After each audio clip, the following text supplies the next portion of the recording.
Conversamos agora com Matheus Mascarenhas.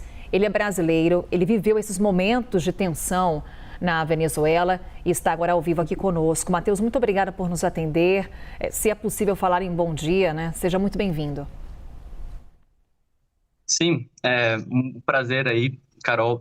Bom dia, sim, para vocês. O Brasil, realmente, ontem teve um dia de felicidade, mas aqui na Venezuela foi tragédia. E eu estou aqui na Venezuela há um mês, num estágio na ONU. Eu tenho 20 anos, estou na graduação ainda.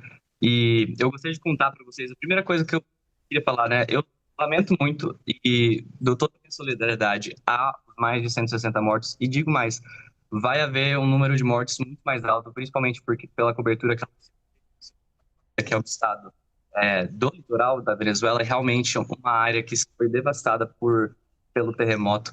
E eu gostaria de contar para você, Carol, uma situação pessoal que aconteceu comigo, por que eu estou usando a camiseta da seleção brasileira, inclusive, eu não tirei até o momento, até o presente momento.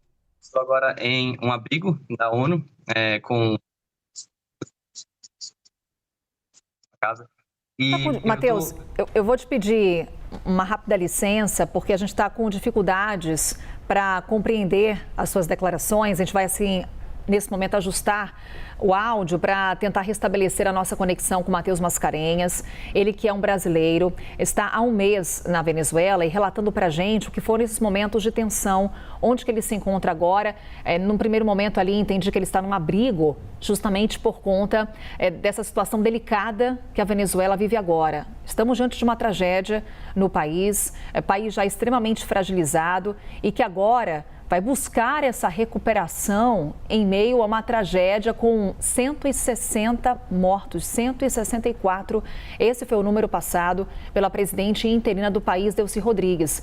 O Matheus comentava com a gente esse receio, que não é só dele, mas também das autoridades venezuelanas, que vêm a público dizer que há o temor de que esse número de vítimas seja ainda maior. Nós começamos aqui o CNN Novo Dia com uma primeira informação de 32 mortos e em poucas horas já essa atualização de 164 vítimas desses dois terremotos que atingiram o país, quase 1.000 feridos. Daqui a pouquinho o Matheus volta para conversar com a gente, trazendo então o relato de quem está na Venezuela. Conseguimos restabelecer a conexão então?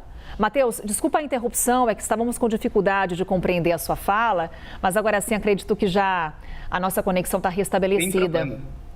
Matheus, então conta pra gente onde você estava no momento em que esses terremotos aconteceram, se tem alguma orientação para os moradores do país nesse momento e o que você consegue descrever pra gente da situação no país, o que está te chamando a atenção em meio a essa tragédia? Obrigado, Carol. Perfeitamente.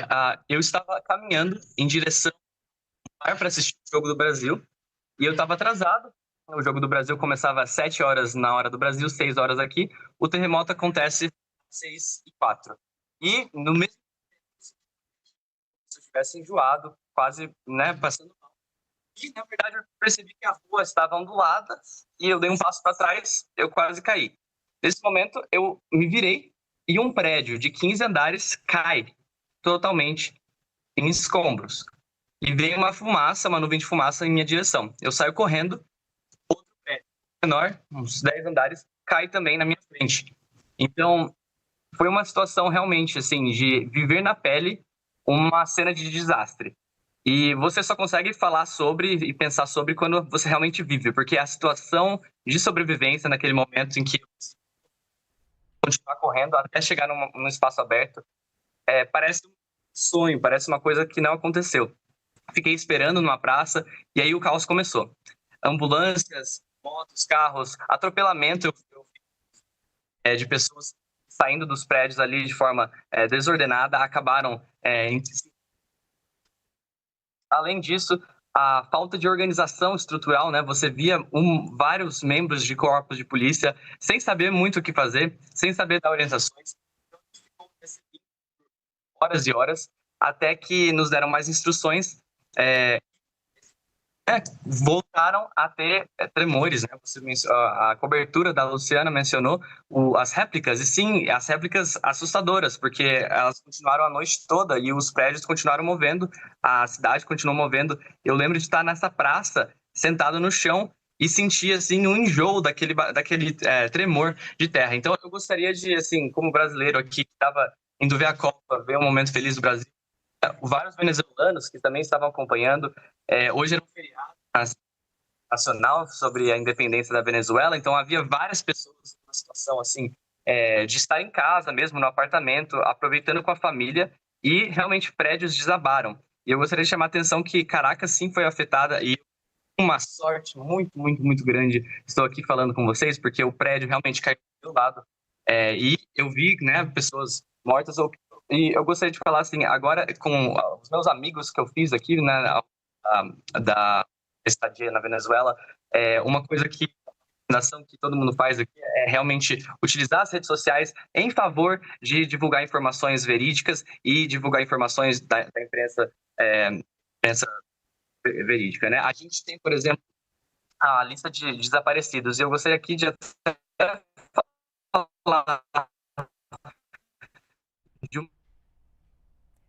Infelizmente, a gente está com essa dificuldade na conexão com o Matheus Mascarenhas. Já tínhamos ali uma falha, inclusive, na transmissão, na conversa com ele, mas claro que em respeito à disponibilidade, à participação dele aqui com a gente e desses relatos de quem vivenciou na pele esses terremotos, essa tragédia na Venezuela, nós mantivemos aqui a nossa entrevista. A gente vai tentar reconectar o Matheus aqui com a gente, já que nesse trabalho, enquanto trazemos imagens para você do que foi a noite madrugada lá em Caracas. O Matheus escrevia que ele caminhava pela rua quando viu simplesmente 2 prédios vindo abaixo. Imagina só o que aconteceu no país e a situação caótica que a Venezuela se encontra nesse momento. Muitas equipes de emergência nas ruas para tentar localizar possíveis vítimas sob os escombros. Já temos a mais recente atualização de 164 mortos, quase 1.000 feridos e aos poucos vamos colhendo aqui informações com as autoridades